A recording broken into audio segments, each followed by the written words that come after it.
ವಿಜಿ ಸೋಮಾನಿ ಅವರು ಭಾರತ ಪ್ರಧಾನ ಔಷಧ ನಿಯಂತ್ರಣ ಅಧ್ಯಕ್ಷರವರು ಕೋವ್ಯಾಕ್ಸಿನ್ ಲಸಿಕೆ ಹೆಚ್ಚು ಪರಿಣಾಮಕಾರಿ ಹಾಗೆ ಇದು 100% ಸೇಫ್ ಸುರಕ್ಷಿತ ಕೋವ್ಯಾಕ್ಸಿನ್ ಹಾಗೆ ಕೋವಿಶೀಲ್ಡ್ ಲಸಿಕೆ ಬಳಕೆಗೆ ಅಸ್ತು ಎನ್ನಲಾಗಿದೆ ಡಿಸಿಜಿಐ ಸುದ್ದಿಗೋಷ್ಠಿಯಲ್ಲಿ ಡಿಸಿಜಿಐ ಅಧ್ಯಕ್ಷರಾದ ವಿಜಿ ಸೋಮಾನಿ ಅವರು ಇದರ ಬಗ್ಗೆ ಮಾಹಿತಿಯನ್ನ ಕೊಟ್ಟಿದ್ದಾರೆ ಭಾರತ ಪ್ರಧಾನ ಔಷಧ ನಿಯಂತ್ರಣ ಅಧ್ಯಕ್ಷರಾದ ವಿಜಿ ಸೋಮಾನಿ ಅವರು ಕೋವ್ಯಾಕ್ಸಿನ್ ಹಾಗೆ ಕೋವಿಶೀಲ್ಡ್ ಬಗ್ಗೆ ಮಾಹಿತಿಯನ್ನ ಕೊಟ್ಟಿದ್ದಾರೆ ಈಗಾಗಲೇ ಕೋವ್ಯಾಕ್ಸಿನ್ ಹಾಗೆ ಕೋವಿಶೀಲ್ಡ್ ಬಗ್ಗೆ ಸಾಕಷ್ಟು ತಜ್ಞರು ಅಭಿಪ್ರಾಯವನ್ನ ಕೂಡ ವ್ಯಕ್ತಪಡಿಸಿದ್ರು ಅದಕ್ಕೆ ಸಂಬಂಧಪಟ್ಟಂತಹ ಮಾಹಿತಿಯನ್ನ ಕೂಡ ಡಿಸಿಜಿಐಗೆ ಕೊಟ್ಟಿದ್ರು ಎಲ್ಲವನ್ನ ಪರಿಶೀಲಿಸಿ ಈಗ ಕೋವ್ಯಾಕ್ಸಿನ್ ಹಾಗೆ ಕೋವಿಶೀಲ್ಡ್ ಲಸಿಕೆ ಸೇಫ್ ಅನ್ನೋದರ ಬಗ್ಗೆ ಇವತ್ತು ಸುದ್ದಿಗೋಷ್ಠಿಯಲ್ಲಿ ವಿಜಿ ಸೋಮಾನಿ ಅವರು ಘೋಷಣೆಯನ್ನ ಮಾಡಿದ್ದಾರೆ ಹಾಗಾಗಿ ದೇಶದ ಜನತೆಗೆ ಒಂದು ಕಡೆ ಬ್ರಿಟನ್ ವೈರಸ್ನ ನಡುವೆಯೇ ಇದು ಗುಡ್ ನ್ಯೂಸ್ ಕೋವ್ಯಾಕ್ಸಿನ್ ಲಸಿಕೆ ಹೆಚ್ಚು ಪರಿಣಾಮಕಾರಿ ಹಾಗೆ ಸುರಕ್ಷಿತ ಇದರಿಂದ ಯಾವುದೇ ರೀತಿಯ ಅಡ್ಡ ಪರಿಣಾಮಗಳಾಗಲ್ಲ 18 ವರ್ಷ ಮೇಲ್ಪಟ್ಟವರಿಗೆ ಈ ಎರಡೂ ಲಸಿಕೆಗಳು ಕೂಡ ಸುರಕ್ಷಿತ ತುರ್ತು ಸಂದರ್ಭದಲ್ಲಿ ಲಸಿಕೆ ಬಳಕೆಗೆ ಗ್ರೀನ್ ಸಿಗ್ನಲ್ ಸಿಕ್ಕಿದೆ ಡಿಸಿಜಿಐನಿಂದ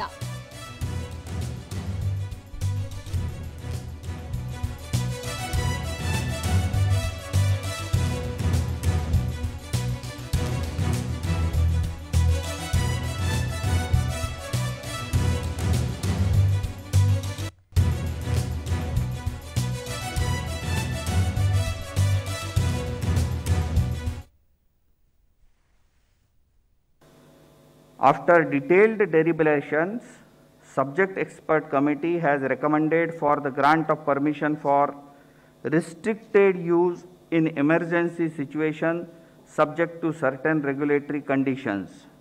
The clinical trial ongoing within the country by the firm will continue. Messrs. Bharat Biotech has developed a whole variant inactivated coronavirus vaccine named Covaxin in collaboration with ICMR and National Institute of Virology, Pune, from where they received the virus seed strains.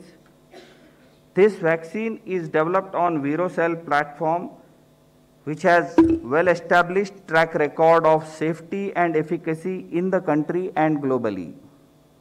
The firm has generated safety and immunogenicity data in various animal species, such as mice, rats, rabbits, Syrian hamster, and also conducted challenge studies on non-human primates, rhesus macaques, and hamsters. All this data has been shared by the firm with CDSCO. Phase 1 and Phase 2 clinical trials were conducted in approximately 800 subjects, and results have demonstrated that the vaccine is safe and provides a robust immune response. The Phase 3 efficacy trial was initiated in India in 25,800 volunteers, and till date, approximately 22,500 participants have been vaccinated across the country, and the vaccine has been found to be safe as per the data available till date.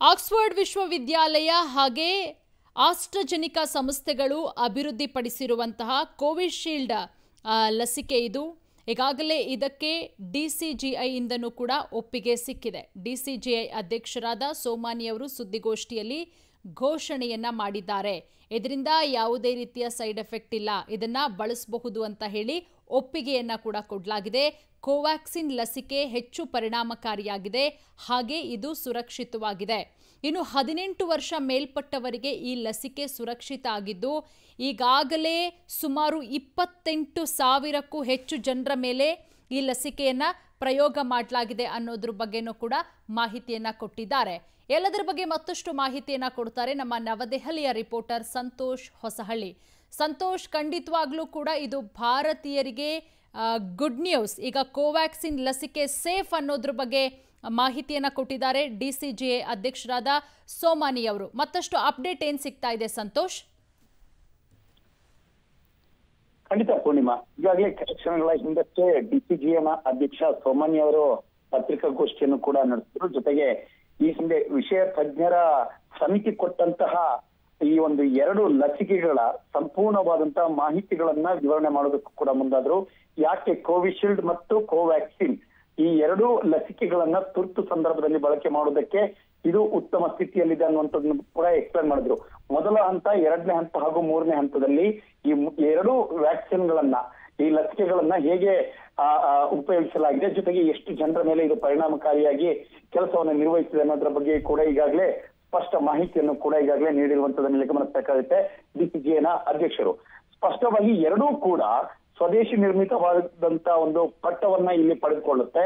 ಮುಖ್ಯವಾಗಿ Oxford ಮತ್ತು AstraZeneca ಆ ಒಂದು ಸಂಸ್ಥೆಯ ಸಹಭಾಗಿತ್ವದಲ್ಲಿ ಅಭಿವೃದ್ಧಿ ಪಡಿಸಿದ್ರು ಕೂಡ ಉತ್ಪಾದನೆ ಭಾರತದಲ್ಲಾಗುತ್ತೆ ಅನ್ನುವಂತ ಒಂದು ಕಾರಣ ಒಂದು ಕಡೆ ಆದ್ರೆ, ಮತ್ತೊಂದು ಭಾರತ್ ಬಯೋಟೆಕ್ ಮತ್ತು ICMR ಜಂಟಿ ಸಹಯೋಗದಲ್ಲಿ ನಿರ್ಮಾಣವಾಗ್ತಿರುವಂತಹ ಕೋವ್ಯಾಕ್ಸಿನ್, ಕೋವಿಶೀಲ್ಡ್ ಮತ್ತು ಕೋವ್ಯಾಕ್ಸಿನ್ 2 ಕೂಡ ತುಂಬಾ ಪ್ರಾಮುಖ್ಯ ಹಾಗೂ ಮಹತ್ವವನ್ನು ಕೂಡ ಪಡೆದುಕೊಂಡಿರುವಂತದ್ದು. 2ರ ಒಂದು ತೀವ್ರತೆ ಏನಿದೆ, ವ್ಯಕ್ತಿಗಳ ಆರೋಗ್ಯದ ಮೇಲೆ ಕೂಡ ಉತ್ತಮವಾದಂತಹ ಪರಿಣಾಮಕಾರಿಯಾದಂತಹ ರೋಗ ನಿರೋಧಕ ಶಕ್ತಿಯನ್ನ ಬೀರೋದ್ರಲ್ಲಿ ಯಾವುದೇ ರೀತಿಯಾದಂತಹ ಅನುಮಾನಗಳಿಲ್ಲ.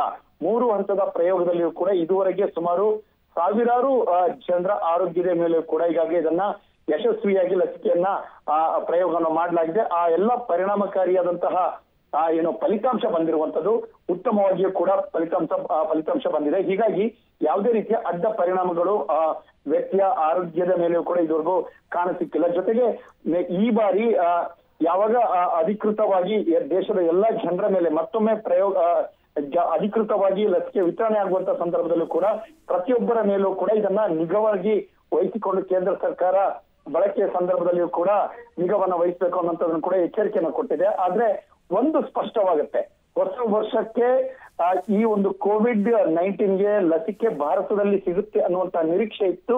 ಇದೀಗ ಅದು ಅಧಿಕೃತವಾಗಿ ಜನರ ಬಳಿಗೆ ತಲುಪುವಂತಹ ಕಾಲ ಸನ್ನಿಹಿತವಾಗಿದೆ. ಇನ್ನೇನು 1 ವಾರಗಳ ಅಥವಾ ಸಂಕ್ರಾಂತಿಯ ವೇಳೆಗೆ ಸಿಗುತ್ತೆ ಅನ್ನುವಂತಹ ಚರ್ಚೆಗಳು ಆರಂಭವಾಗಿದೆ.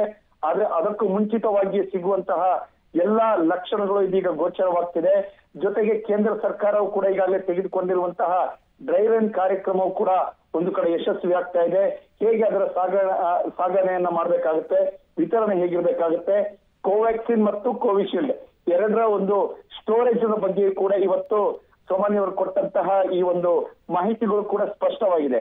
ಕೆಲವೊಂದು ವಿಶ್ವದ ನಾನಾ ದೇಶದ ಲಸಿಕೆಗಳು ಅಭಿವೃದ್ಧಿ ಪಡಿಸಿದ್ರು ಕೂಡ, ಉತ್ಪಾದನೆ ಅಲ್ಲಿ ಆದ್ರೂ ಕೂಡ ಅದರ ಸ್ಟೋರೇಜ್ ಭಾರತದಲ್ಲಿ ಕೊಂಚ ಕಷ್ಟವಾಗುತ್ತೆ ಅನ್ನುವಂಥದ್ದನ್ನು ಕೂಡ ಹೇಳಲಾಗಿತ್ತು. ಆದ್ರೆ ಸ್ವತಃ ಭಾರತದಲ್ಲಿ ಸ್ವದೇಶಿಯಾಗಿ ನಿರ್ಮಾಣವಾಗ್ತಿರುವಂತಹ ಉತ್ಪಾದನೆ ಆಗ್ತಿರುವಂತಹ ಈ 2 ಲಸಿಕೆಗಳು ಕೂಡ ಸ್ಟೋರೇಜ್ ಮಾಡುವಂಥದ್ದು ಜೊತೆಗೆ ಸಾಗಣೆ ಮಾಡುವಂಥದ್ದು ತುಂಬಾ ಸುಲಭ. 2% 8 ಡಿಗ್ರಿ ಸೆಲ್ಸಿಯಸ್ ಈ ಒಂದು ಶೇಕಡದಲ್ಲಿ ಅದನ್ನ ಇಡುವುದಕ್ಕೂ ಕೂಡ ಅವಕಾಶಗಳಿದೆ ಅನ್ನುವಂಥದ್ದನ್ನ ಹೇಳಲಾಗಿದೆ. ಅಂದ್ರೆ ಇದರ ಒಂದು ಸಾಗಣೆ ಜೊತೆಗೆ ಇದು ಒಂದು ಪ್ರದೇಶದಿಂದ ಮತ್ತೊಂದು ಪ್ರದೇಶಕ್ಕೂ ಕೂಡ ಇದು ಅಡ್ಜಸ್ಟಬಲ್ ಆಗುವಂತಹ ಒಂದು ಲಸಿಕೆ ಅನ್ನುವಂಥದ್ದನ್ನ ಇದೀಗ DCGI ತಮ್ಮ ಒಂದು ಅನುಮತಿಯನ್ನ ಕೇಂದ್ರ ಸರ್ಕಾರ ಕೂಡ ಕೊಟ್ಟಿದೆ. 2 ದಿನಗಳ ಕಾಲ ಈ 2 ವ್ಯಾಕ್ಸಿನ್ಗಳ ಬಗ್ಗೆ ಕೂಡ ಸುದೀರ್ಘವಾದಂತಹ ಚರ್ಚೆಯನ್ನ ವಿಷಯ ಅಧ್ಯಯನ ತಜ್ಞರ ಸಮಿತಿಯು ಕೂಡ ಇದನ್ನ ಪರಿಶೀಲನೆಗೆ ಒಳಪಡಿಸಿತ್ತು. ಮೊದಲ ಹಂತ, 2ನೇ ಹಂತ, 3ನೇ ಹಂತದಲ್ಲಿ ಎಷ್ಟು ಜನರ ಮೇಲೆ ಇದನ್ನ ಪ್ರಯೋಗವನ್ನ ಮಾಡಲಾಗಿದೆ, ಮೊದಲ ಹಂತದಲ್ಲಿ ಎಷ್ಟು ಜನರ ಮೇಲೆ ಇದು ಆರೋಗ್ಯದ ಮೇಲೆ ವ್ಯತಿರಿಕ್ತ ಪರಿಣಾಮವನ್ನ ಬೀರಿದೆ, ಜೊತೆಗೆ ಸಕಾರಾತ್ಮಕವಾದ ಪರಿಣಾಮ ಎಷ್ಟು ಜನರ ಮೇಲೆ ಬೀರಿದೆ, ಹೀಗೆ 3 ಹಂತಗಳಲ್ಲಿ ತೆಗೆದುಕೊಂಡಂತ ಅಂಕಿಅಂಶಗಳನ್ನ ಆಧರಿಸಿ ವಿಷಯ ವಸ್ತು ತಜ್ಞರ ಸಮಿತಿಯು ಕೂಡ ನೇರವಾಗಿ DCGIಗೆ ಈ ಒಂದು ಗ್ರೀನ್ ಸಿಗ್ನಲ್ ಕೊಡುವಂತಹ ನಿಟ್ಟಿನಿಂದಾಗಿ ಈ ಕಡತವನ್ನು ಕೂಡ ಕಳಿಸಿಕೊಟ್ಟಿತ್ತು. ಇವತ್ತು ಅಧಿಕೃತವಾದ ಮುದ್ರೆಯನ್ನ DCGI ಕೇಂದ್ರ ಸರ್ಕಾರಕ್ಕೆ ಕೊಟ್ಟಿದೆ. ಇನ್ನು ಮುಂದೆ ಕೇಂದ್ರ ಸರ್ಕಾರ ತೆಗೆದುಕೊಳ್ಳುವಂತಹ ನಿರ್ಧಾರಗಳು ಮತ್ತೆ ಕೇಂದ್ರ ಸರ್ಕಾರ ವ್ಯಾಕ್ಸಿನೇಷನ್ ನ ಈ ಒಂದು ಹೊಸ ಮಾರ್ಗಸೂಚಿಗಳನ್ನ ಪ್ರಕಟವನ್ನ ಮಾಡಬೇಕಾಗುತ್ತೆ. ಈ ಹಿಂದೆ ಡ್ರೈ ರನ್ ಅನ್ನ 4 ರಾಜ್ಯಗಳಲ್ಲಿ ನಡೆಸಲಾಗಿತ್ತು. ನಿನ್ನೆ ಮತ್ತು ಇವತ್ತು 2 ದಿನಗಳ ಕಾಲಾವಕಾಶ ಎಲ್ಲಾ ಕೇಂದ್ರಾಡಳಿತ ಪ್ರದೇಶ ಹಾಗೂ ರಾಜ್ಯಗಳಲ್ಲೂ ಕೂಡ ಇನ್ನೂ ಕೂಡ ನಡೀತಾ ಇದೆ. ಇವತ್ತಿನ ಸಂಜೆಯ ವೇಳೆಗೆ ಅಧಿಕೃತವಾದಂತಹ ಫಲಿತಾಂಶಗಳು ಎಲ್ಲ ರಾಜ್ಯಗಳಿಂದ ಬರಬೇಕಾಗಿದೆ ಕೇಂದ್ರ ಸರ್ಕಾರಕ್ಕೆ. ಅದಾದ ಬಳಿಕ 2-3 ದಿನಗಳ ಬಳಿಕ ಅಂತಿಮವಾದಂತಹ ಮಾಹಿತಿಗಳನ್ನ, ವಿವರಗಳನ್ನ ಕಲೆ ಹಾಕಿದ ಬಳಿಕ ಅಂತಿಮ ಮಾರ್ಗಸೂಚಿ ಹಾಗೂ ವ್ಯಾಕ್ಸಿನೇಷನ್ ನಲ್ಲಿ ಯಾವೆಲ್ಲ ಅಂಶಗಳನ್ನ ಇನ್ಕ್ಲೂಡ್ ಮಾಡಬೇಕಾಗುತ್ತೆ, ಅದರ ಸಾಗಾಣಿಕೆ ಹೇಗಿರಬೇಕು, ವಿತರಣೆ ಹೇಗೆ, ಒಬ್ಬ ವ್ಯಕ್ತಿಯ ಮೇಲೆ ಈ ಒಂದು ವ್ಯಾಕ್ಸಿನೇಷನ್ ಅನ್ನ ಅಳವಡಿಸುವಂತಹ ಸಂದರ್ಭದಲ್ಲಿ ಎಷ್ಟು ಸಮಯವನ್ನು ತೆಗೆದುಕೊಳ್ಬೇಕು, ಆ ವ್ಯಕ್ತಿಯನ್ನ ಹೇಗೆ ಆತನ ರೂಪುರೇಷೆಗಳು ಇರಬೇಕು, ಈ ಕಾರ್ಯಕ್ರಮಗಳನ್ನ ಹೇಗೆ ಸಂಯೋಜನೆಗೊಳಿಸಬೇಕು ಅನ್ನೋದ್ರ ಬಗ್ಗೆ ಕೂಡ ಸಂಪೂರ್ಣ ಮಾರ್ಗಸೂಚಿಯನ್ನ ಇದೀಗ ಕೇಂದ್ರ ಸರ್ಕಾರ ನಿಗದಿಪಡಿಸುವ ಸಾಧ್ಯತೆಗಳು ಹೆಚ್ಚಾಗಿರುತ್ತೆ. 1-2 ದಿನಗಳ ಒಳಗಾಗಿ ಅಧಿಕೃತವಾದಂತಹ ಕೇಂದ್ರ ಸರ್ಕಾರವು ಕೂಡ ಇದನ್ನ ಘೋಷಣೆ ಮಾಡುವಂತಹ ಸಾಧ್ಯತೆಗಳಿರುತ್ತೆ. ಮುಖ್ಯವಾಗಿ ಎಕ್ಸ್ಪರ್ಟ್ ಕಮಿಟಿ ಕೊಟ್ಟಿರುವಂತದಕ್ಕೆ ಕೇಂದ್ರ ಸರ್ಕಾರ ಖುಷಿಯನ್ನು ವ್ಯಕ್ತಪಡಿಸುತ್ತೆ. ಇದೀಗ DCGI ಕೊಟ್ಟಿರುವಂತಹ ಈ ಒಂದು ಗ್ರೀನ್ ಸಿಗ್ನಲ್ಗೂ ಕೂಡ ಕೆಲವೇ ಕ್ಷಣಗಳಲ್ಲಿ ಕೇಂದ್ರ ಸರ್ಕಾರದ ಕೇಂದ್ರ ಆರೋಗ್ಯ ಸಚಿವಾಲಯ ಕೂಡ ಪತ್ರಿಕಾಗೋಷ್ಠಿ ನಡೆಸುವ ಸಾಧ್ಯತೆಗಳಿರುತ್ತೆ. ಜೊತೆಗೆ ಹರ್ಷವನ್ನು ಕೂಡ ವ್ಯಕ್ತಪಡಿಸುವ ಸಾಧ್ಯತೆಗಳಿದೆ ಅನ್ನುವಂಥದ್ದು ಈಗಾಗಲೇ ಹೇಳಲಾಗ್ತಿದೆ. ಖಂಡಿತ ಸಂತೋಷ್, ಈಗಾಗಲೇ 2 ಲಸಿಕೆಗಳು ಸೇಫ್ ಅನ್ನೋದ್ರ ಬಗ್ಗೆ DCGI ಅಧ್ಯಕ್ಷರೇ ಮಾಹಿತಿಯನ್ನ ಕೊಟ್ಟಿದ್ದಾರೆ. ಅದೆಲ್ಲದರ ಜೊತೆಗೆ ಇನ್ನೂ ಕೂಡ 3 ಲಸಿಕೆಗಳು ಅನುಮೋದನೆಗೋಸ್ಕರ ಕಾಯ್ತಾ ಇದ್ದಾವೆ ಅನ್ನೋದ್ರ ಬಗ್ಗೆನೂ ಕೂಡ ಮಾಹಿತಿ ಸಿಕ್ಕಿರೋದ್ರಿಂದ ಈಗಾಗಲೇ ಬಹುಶಃ 4 ಲಸಿಕೆಗಳು ಸಿದ್ಧವಾಗ್ತಾ ಇರುವಂತಹ ಏಕೈಕ ದೇಶ ಅಂದ್ರೆ ಭಾರತ ಅಂತಾನೆ ಹೇಳಬಹುದಲ್ವಾ ಸಂತೋಷ್? ಖಂಡಿತ.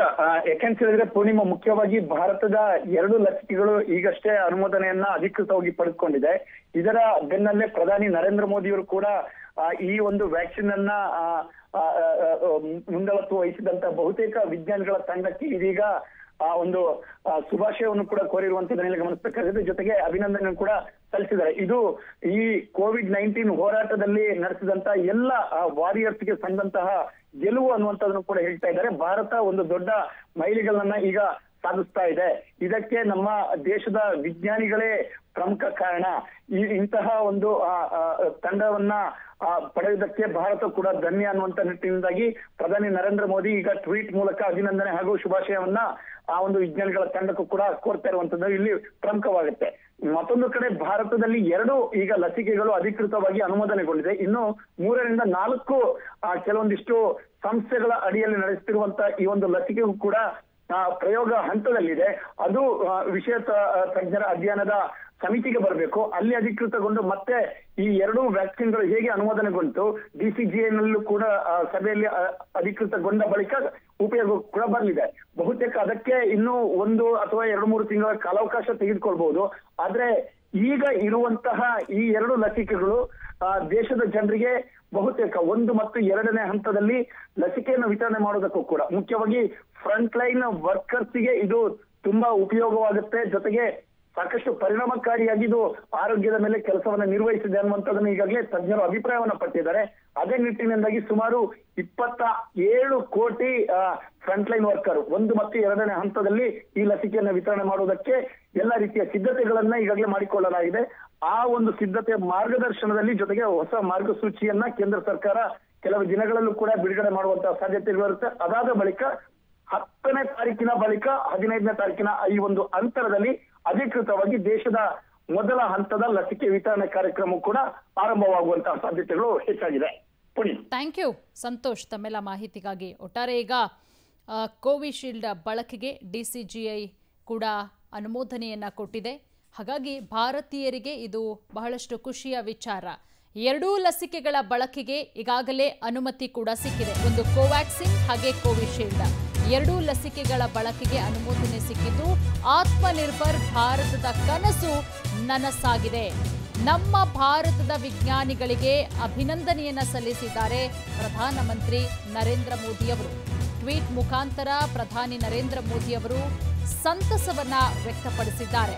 2 ಲಸಿಕೆಗಳ ಬಳಕೆಗೆ ಈಗಾಗಲೇ ಅನುಮತಿ ಕೂಡ ಸಿಕ್ಕಿದೆ. ತಜ್ಞರು ಶಿಫಾರಸು ಕೂಡ ಮಾಡಿದ್ರು ಕೋವ್ಯಾಕ್ಸಿನ್ ಹಾಗೆ ಕೋವಿಶೀಲ್ಡ್ ಲಸಿಕೆಯ ಬಗ್ಗೆ.